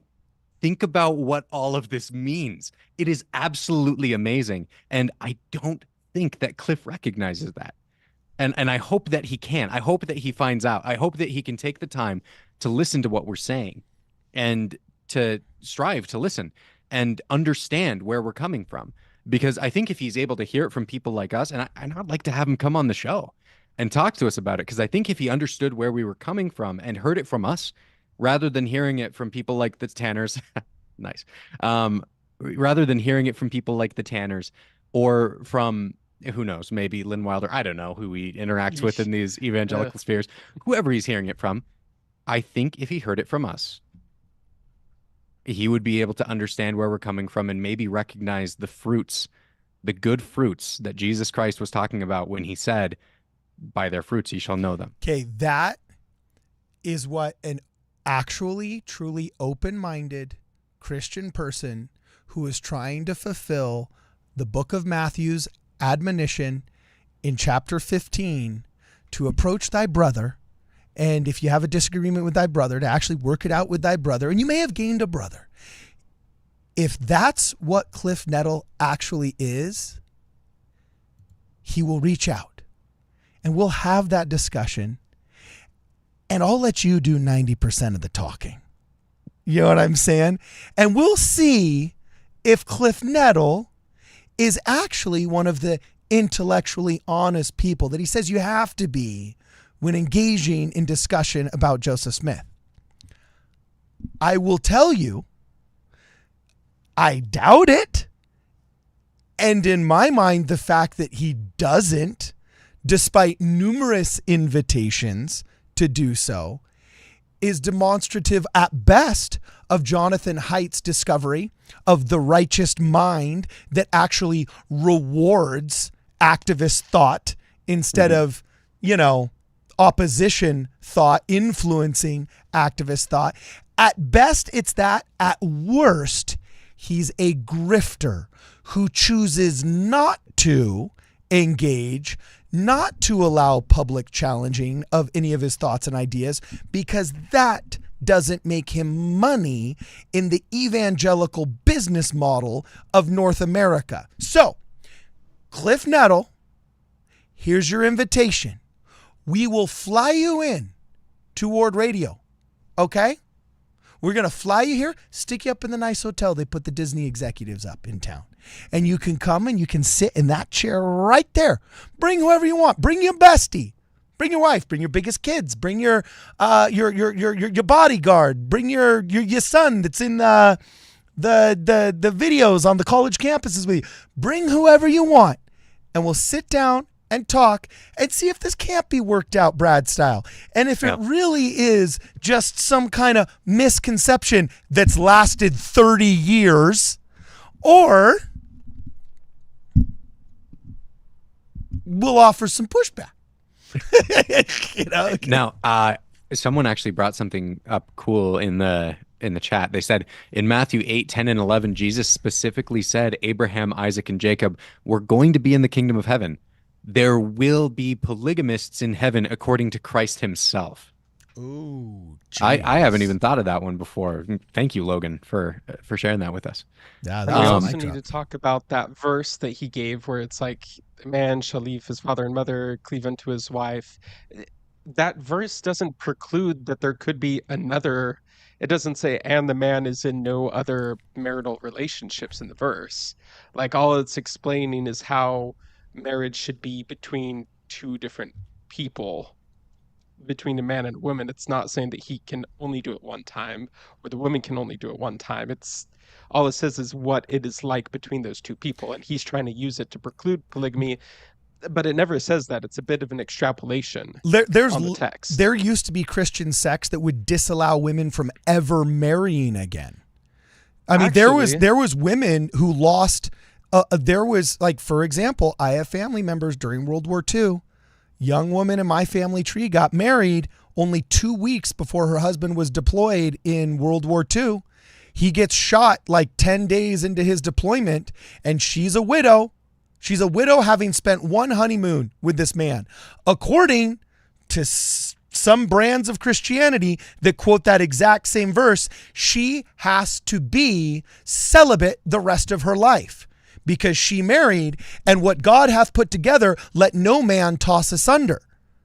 Yet Cliffe Knechtle thinks that that woman should be able to remarry and engage in serial monogamy. Yeah. And lest anyone get confused, we do believe that monogamy is the standard, that monogamy is the norm, right? The moment that we have in Jacob 2 that talks about polygamy says that if God will command otherwise, he will tell us, right? Not the other way around. The standard is being single. The standard is one man and one woman, right? A single marriage. Okay. What's interesting is I'm remembering from your episode with Jacob Hansen with the investigator, and he said, oh yeah, even one time Martin Luther, like some people wanted to be polygamous. So Martin Luther's like, well, I don't like it, but I can't find firm biblical proof against it. And since I'm a sola scriptura guy, I guess it's okay. Yeah, I hadn't ever heard of that before, but Martin Luther allowed polygamy. I actually do remember hearing that before. I think like Trent Horn or something brought it up as an argument against Protestantism and sola scriptura. Oh, that yeah. is so you funny. You have these sola scriptura people that are like, no, of course you can't get remarried as a woman. I would be putting asunder what God hath combined. And then you have other sola scriptura people like, well, I can't find anything against polygamy here, so like I guess it's not technically. That's funny. So okay, before we go any farther, there I'm gonna burn through the rest of these clips, guys. If you have any questions right now, this is a reminder. Please like the stream. I'm looking. We got hundreds of people in this stream right now. Yet only a third of you guys have liked this stream. So please make sure you like this stream. We're debunking Cliffe Knechtle, who's a vapid anti-Mormon and intellectually dishonest. Okay, fine. My diversity readers here are pulling me back here. We are evangelical diversity. We are interacting digitally and reacting to Cliffe Knechtle and his attacks and religious bigotry against members of the Church of Jesus Christ of Latter-day Saints on Valuetainment. If you guys have any comments that you want us to read on screen, we'll do our best. Please super chat us. That's what keeps these lights on. That's what keeps us going, guys. We need your help, so please be as generous as you can with those super chats. Also, if you guys want to support the channel, make sure you buy a shirt. We got some really cool merch at WardRadio.com, and if you guys want to check that website out, you can buy a shirt. They're affordable. It's only $37 with free shipping. And Rex Good, we're sending out your 5XL to you this week. I'm doing it. I'm committing to it. Also, if you're a person of means, we really need your help keeping things going. Please consider a contribution through Zelle, and you can send it to Zelle@WardRadio.com. That's email address on Zelle. Once again, if you would like to contribute to our channel, you can check us out on Venmo or on Zelle. Without any further ado, let's go to clip number 4 by one Cliffe Knechtle. If you want to be a Jew, there's a lot of sacrifice you're making. And I would even put Mormonism in there because their service is longer. There's certain things you do on Monday, certain things you wear, certain structures you have to have financially. It's not just 10%. It's more. There's certain ways you go about it. Kids going 2 years. By the way, I just want to point out to the listener that was unfamiliar with the entire length of this podcast, Patrick Ben David had asked, well, what's the attraction to Islam? If you say Christianity is correct, what's the attraction to Islam? What's the attraction to Judaism? And he said, actually, structure. He said these religions provide structure and structure is good. And this question was so profound because he comes down, he says, okay, well, why is your Christianity so sloppy then? And why are Mormons so much more structured than you? If like structure is a good thing and it's godly, where's your structure, bruh? You know what I'm saying? But he says it in a much better Patrick Ben David way. So I'll let him continue from the beginning. There's a lot of sacrifice you're making. And I would even put Mormonism in there because their service is longer. There's certain things you do on Monday, certain things you wear, certain structures you have to have financially. It's not just 10%, it's more. There's certain ways you go about it. Kids go in 2 years, learn a language, go to a different place, go to your, what do they call it when you go on your 2-year missions trip that you go on, right? Okay, so that's fine. That's the structure part. But that can't be it. What else are they selling for one to say, yeah, I think that makes sense. I'm open to the idea. Well, I think obviously the Mormons bang away on family, which is great, obviously, tremendous. But remember, Patrick, read the Gospels. And it was some of the most structured people that gave Jesus the most difficulty. They were called Pharisees. And they had everything structured. And they had all the rules down, and they crossed all... Yeah, it was totally the structure. It was definitely the structure that he was mad about. Wait, continue. If it's basically the end. No, we got another 10 seconds or 20 seconds. All their T's and dotted all their I's, and they were dead in their structure.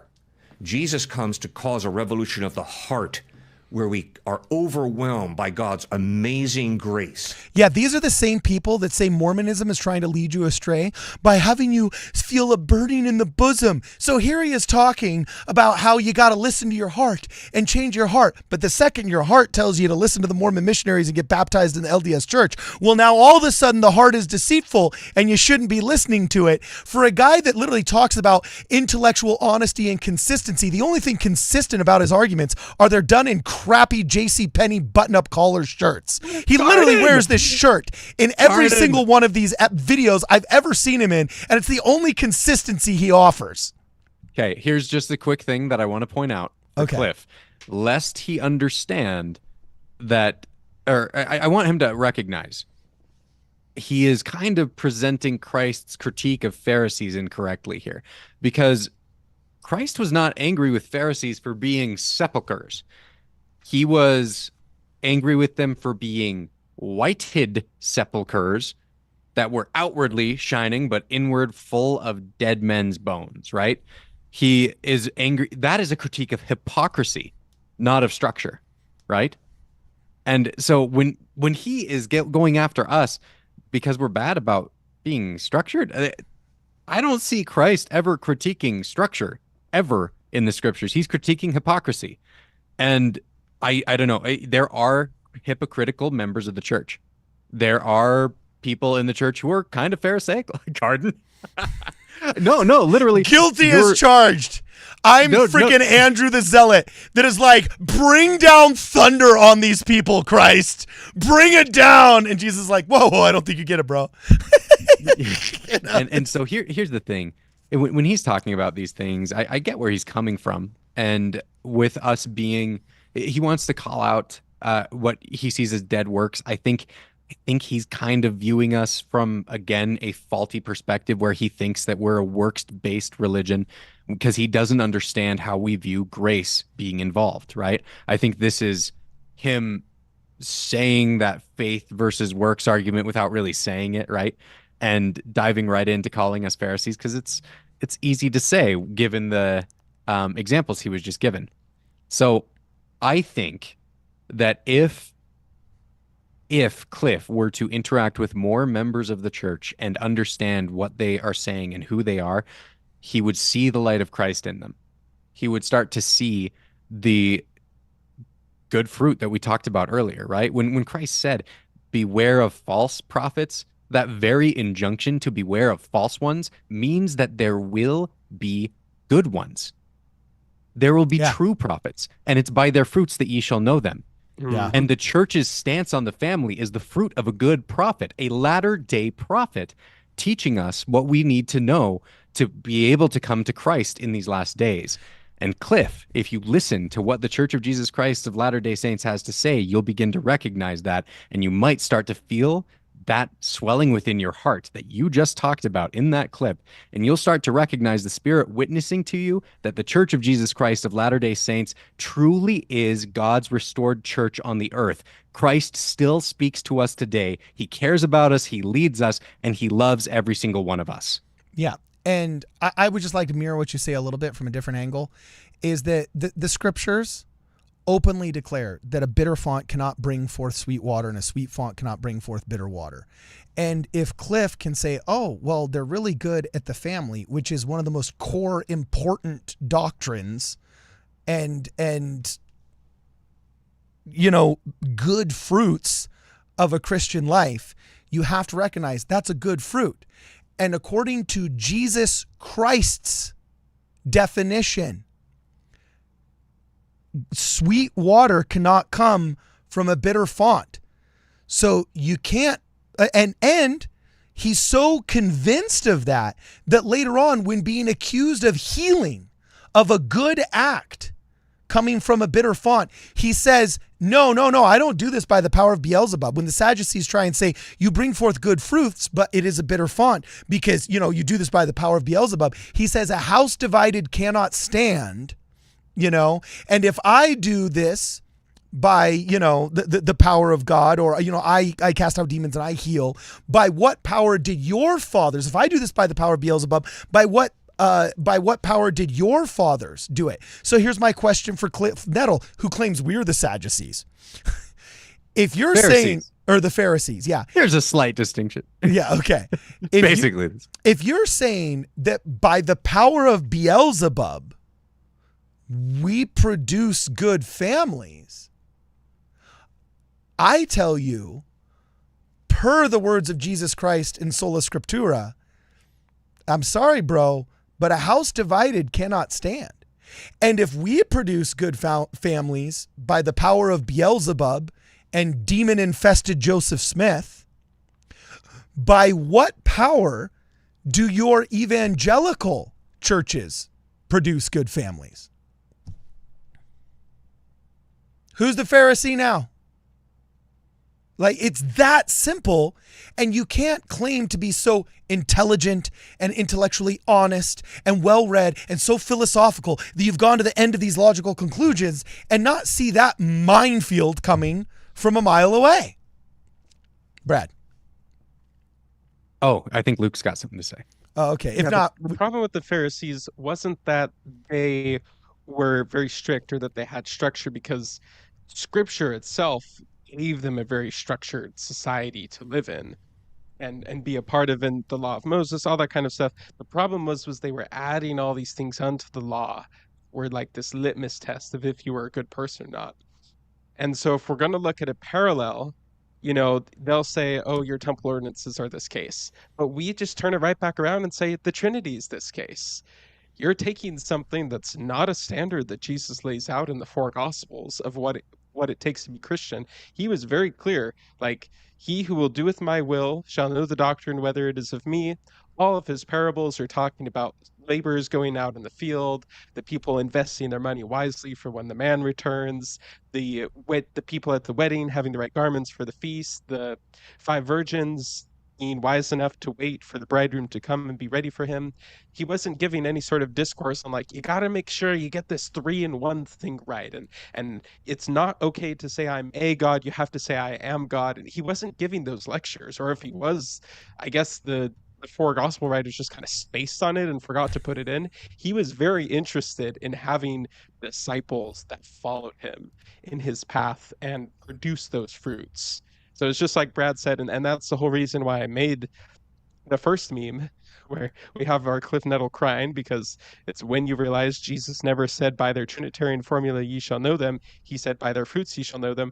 That's that very verse of where he's saying, all right, there's going to be these prophets that come, and this is the test that I'm giving you. But for some reason, they've taken that test out, and they're like, fruits. We'll just kind of mention that they're really nice people in passing. Then we'll get to the real meat, which is that they don't have the proper distinction between the differences in the essence of the substance between the Father and the Son, and Lucifer's his brother, and that's why they're not Christian.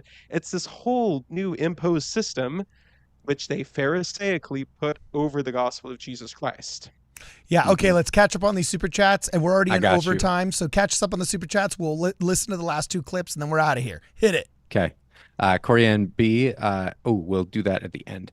Chai Hodgson says, this episode encapsulates why I love Cardin. You offer up all the rage-filled catharsis while surrounding yourself with people who will check you. Yes. Also known as Yeah. diversity writers, apparently. Yes. The evangelical diversity writers. Speaking of evangelical, Snagrit, giving us a great thing for the evangelical diversity readers to read aloud. He says, evangelical is actually spelled BIGOTANTIMORMON. He forgot Snagrit. the ED. It's bigoted anti-Mormon, not bigot anti-Mormon. Or it would be anti-Mormon bigot. It's Almost got it. Almost Snagrit. got it, Snagrit. And You again, need to send another super chat spelling it right now, Snagrit. And you need to send 5 more super chats. You're writing standards on the chalkboard. You know what I'm saying? I think, again, Uh-huh. pastor to the pews. You're going to see a lot more of anti-Mormon stuff coming from the pastors. They may teach it to the people in the pews, but let's do everything in our power to not give those people in the pews reason to believe them. Okay, you're right. Next up, we got Andy Young says, there are Protestant polygamists in Africa. Whoa. So maybe polygamy isn't that big of a deal if you believe in the Trinity. Maybe that's what gets you the pass. That's fine. Next up, we got the Mormon Crip says LDS for life. Whoop. There you Okay, go. cool. Nice. Stephen Diamond says, when are you guys coming out to the Priesthood Restoration site? I'm back in PA. Is that Pennsylvania? Pennsylvania. I always mix those up. Okay, Pennsylvania. So you guys can come here now and we'll host you guys. Dude, we need to make that happen someday. Dude, I just got to get out of debt. Yeah, harmony. I just got to get out of debt from these production debts, man. You know, super chats. Yes. Then that'll be our first trip, dude. So anyway, keep going. Fidget the Crazy says the Pharisee just called us Pharisees. Oh, that's funny. And yeah, I'm sure that there are criteria we could cast Cliffe as a Pharisee. Good super chat, Fidget. Yeah, Cardin's You know, like, she's on my team. Yeah, you know. I don't know how much use there is in doing that. I would rather talk with him face to face. Makes me before. feel better. And traumatized There we go. Cardin gets a little hug from Fidget the Crazy, and we commiserate over how bad these people were in our childhoods. Okay, keep going. That's fair. That's fair. Okay, Timothy Berman. If people like Cliffe were to admit they are wrong, they have to admit that they were deceived and are deceiving others. Pride and ego versus humility. I think that that's true to some extent, that there's some major admission that would have to go on, but it's not unheard of. Paul did it. Alma the Younger did it. It's possible. Yeah. Actually, you know what's so interesting? Like, because I do struggle with forgiveness, and I'm just open about it. This is an interesting analog. See, like Paul would literally persecute Christians, but then he claimed to see God and then walked straight into Jerusalem less than 18 months later into congregations where he killed family members and said, oh, I've seen God. I'm Christian now. And by the way, I'm so Christian that I'm bringing us new scriptures and you need to follow me as an apostle. Like, imagine if Cliffe Knechtle converted and then like was called to be a general authority. Like, dude, I would love to be in that guy's ward. I would love to have him sit me down and do a freaking Temple Recommend interview and be like, oh yeah, let me tell you about this story, pal. You know what I'm saying? It just, oh man, that would be so hard for me. That would be hard for me. Dude, that to me is a testament to these people and their faith, you know, that they were willing to then listen to Paul and listen to Alma the Younger. And I think the reason that they were is because they saw them preaching the truth. Right? Yeah. And that's the thing. I think if Cliffe were to actually seek to understand what we are saying and the message that we have, he would find the truth. And he would see more truth than he ever thought was possible to see within the Church of Jesus Christ of Latter-day Saints. And he would see how the Book of Mormon does more to help people recognize that Jesus Christ lives again than any other book outside of the Bible. And start to recognize, hey, maybe there's something to this. If my concern is saving people's souls, I need to be bringing them the Bible and its second witness, the Book of Mormon. Oh, boy, you're so much more righteous than me. Okay. No. Just a little more hopeful. That's funny. All right, okay, number five. Which is faith, hope, and charity. Oh, wait, actually, we are all done. We did not. Those ones were bonus ones. Oh, Those ones were okay. from another episode where Patrick Bet David learns about the Book of Mormon.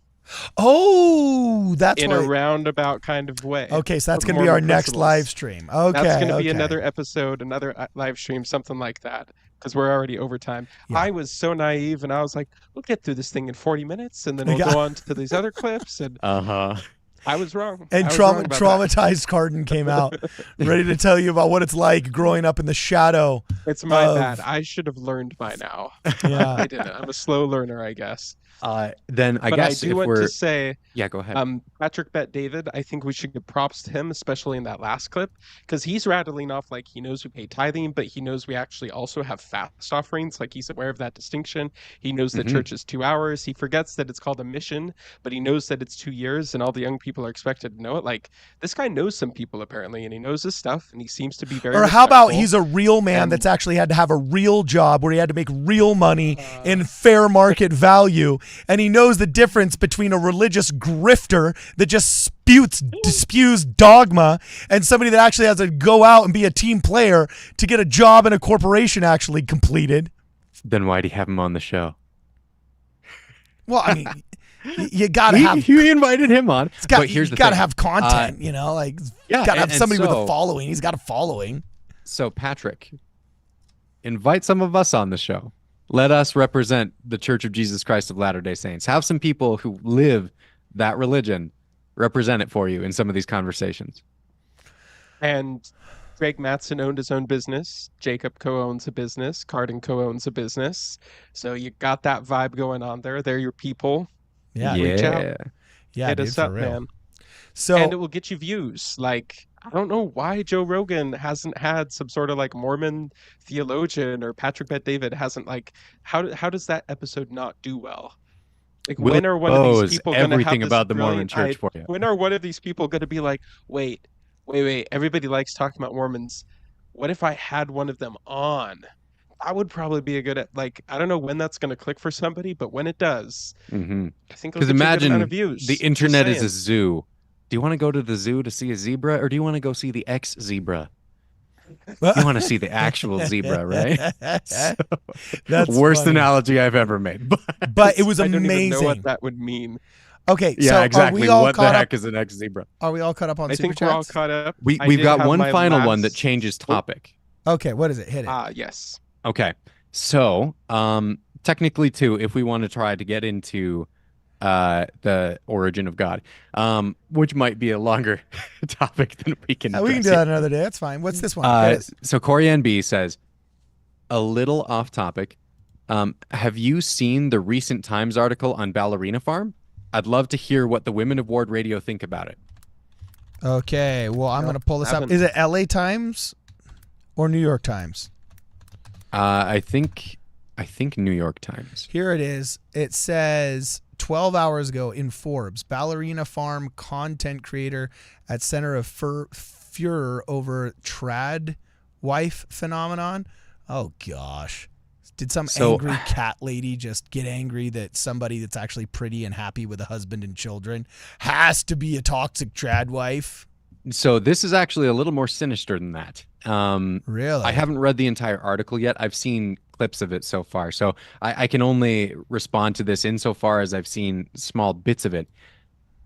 What this person does, what this Times reporter does, rather than go after Ballerina Farm herself, because she's seen people not be successful in that, it seems she's going after her husband and saying that he is an abusive partner and that he is the Ballerina Farm girl is giving up all of her dreams while he is keeping all of his dreams, right? And that her trad wifeness is only her subservience to a man. All of the references to children in the entire article that I've seen so far are as if they are annoying distractions. instead of the blessings that children actually are. So I haven't read the entire thing yet. I've only seen a couple of clips on Twitter. Well, you don't have to go very far before you see just like the angry feminist inside. Look, the very first line when I scroll down past the first ad says the Times profile wrote it was hard to speak to Neeleman without her husband or children interrupting, and that she often looked to her husband for help in answering questions. Yeah, maybe because you come across as a predatory interrogator, and if the frickin' cops rolled in and accused you of being a person of interest at a feminist tribunal that was about to take place in front of Robespierre during the, cultural French Revolution of 2024, maybe you'd be looking towards people you support and trust, because that you have to do the interview and engage in good faith, but you're engaging with cruel, hateful people that view you as disgusting and evil. So yeah, you're probably looking at your husband that way. And maybe in a more charitable view, even if she's not looking at it that way, maybe the interviewer's projecting a little bit here and is thinking, oh, she's looking to her husband for help in answering the questions, when really they're just a team. I see this with Riley and I. Riley and I are a team on so many of the things that we do. We look to each other all the time for, how would I answer that question? And I can totally see some jaded reporter being like, oh, she's such a battered wife because she has to get her answer approved by her husband. It's like, no, they're just an actual team. Like, this is a good thing. This is a good dynamic. Yeah, dude, I got to catch up with Hannah. We were friends in New York. Did you know that? Yeah. That you know her. Oh, dude, totally. We go out on like group dates together. She gave me tickets to go watch her at Juilliard. Phenomenal dancer. And I actually take issue with this thing where it says, but in private moments, she reportedly said her lifelong dream was to be a New York City dancer, but instead she married after just months of dating. Well, you know what? Like, frankly, I got to tell you, in all of my talks with her, she did talk about loving dancing and all that other stuff. Okay. But she also spoke very highly of motherhood and traditional values. This wasn't some, liberal girl trapped by a cruel husband. You forget, motherhood means nothing to these people. Yeah. If I'm reading the article correctly, I'll go back and make sure I read the entire thing, because maybe I'm misunderstanding, but from what I have seen of the article, it seems an awful lot like this reporter places zero value on motherhood, zero value on children, zero value on traditional family. She literally is writing about how being a traditional wife, is the worst. Wow. Okay. So this was written by Mary Whitfall Rilliffs. Oh no, I got to look into that one. Yeah, let's check this one. I think we should I guarantee you, just like these. I lived in New York, dude. I know what the staff writers are like. I had friends. Dude, that's where my mission was. Yeah, so many what do you bet? Angry cat lady or just jealous that she wasn't picked? You know what I'm saying? And she views herself as, I should have been the Disney princess, but Disney didn't pick me, so I'm going to get angry at the princesses that were picked. Because that's like 90% of the staff writers of the major publications in New York. They're like, maybe there's an element of that. I would like to think it's more charitable than that, but I mean, from the tone that I saw of again, the minimum amount of it that I've read so far, it did seem that she has zero value. Guaranteed this chick is voting for Kamala and saying that she's awesome because she's childless and loves abortion and, just every bad degenerate thing that urbanism has to offer. Completely, you know what I'm saying? This woman, just like, yes, I am being a judgmental bastard right now. For 10 seconds, and I come back, and you guys are. Hey, I did not start this, Louis. Save up. I know. The cruel things that you can say. The cruel things that you can just say in the name of like Forbes business. This is supposed to be a respectable publication, and it sounds like a smut Vox article or like Yellow Press from the 20s. Yeah, it totally does. It's super nasty, and it's attacking, like, it's making her children sound as though, like, it really does show you how the interviewer views kids. Yeah. You know, like when she's just like, they were interrupting the entire time. It's like, shut up, dude. Like, this is her life. These are her family. Like, Jeez you want to have a Louise. private interview with her, like, go and have a private interview. Well, Take her and to lunch. here's the last Really- thing I will say like- too. Here's the last Uh-huh. thing I will say too. There was one time where I can't remember what Facebook conversation I was engaged in, but it was still back when Facebook was only semi-toxic, not like completely toxic, and before like the boomers made it a, you know, like retirement villa, a digital retirement villa. But I remember there was this girl had gotten on and she had been interviewed. There was a polygamist, like a legit actual, like from Warren Jeff's colony or from like the Colorado City colonies or something, that like one of these staff writers had actually done something kind of cool and had gone out of her way to track down an actual polygamous woman who chose it and was willing to defend it and do an interview. So she interviews this woman and then just does this snarky and nasty, why she's horrible, why is she supporting the worst of the patriarchy, why she's this, and all of the women, all the other angry cat ladies and the Mary Whitfall Rolliffs, you know, all joined in mocking this woman, deriding this woman, everything.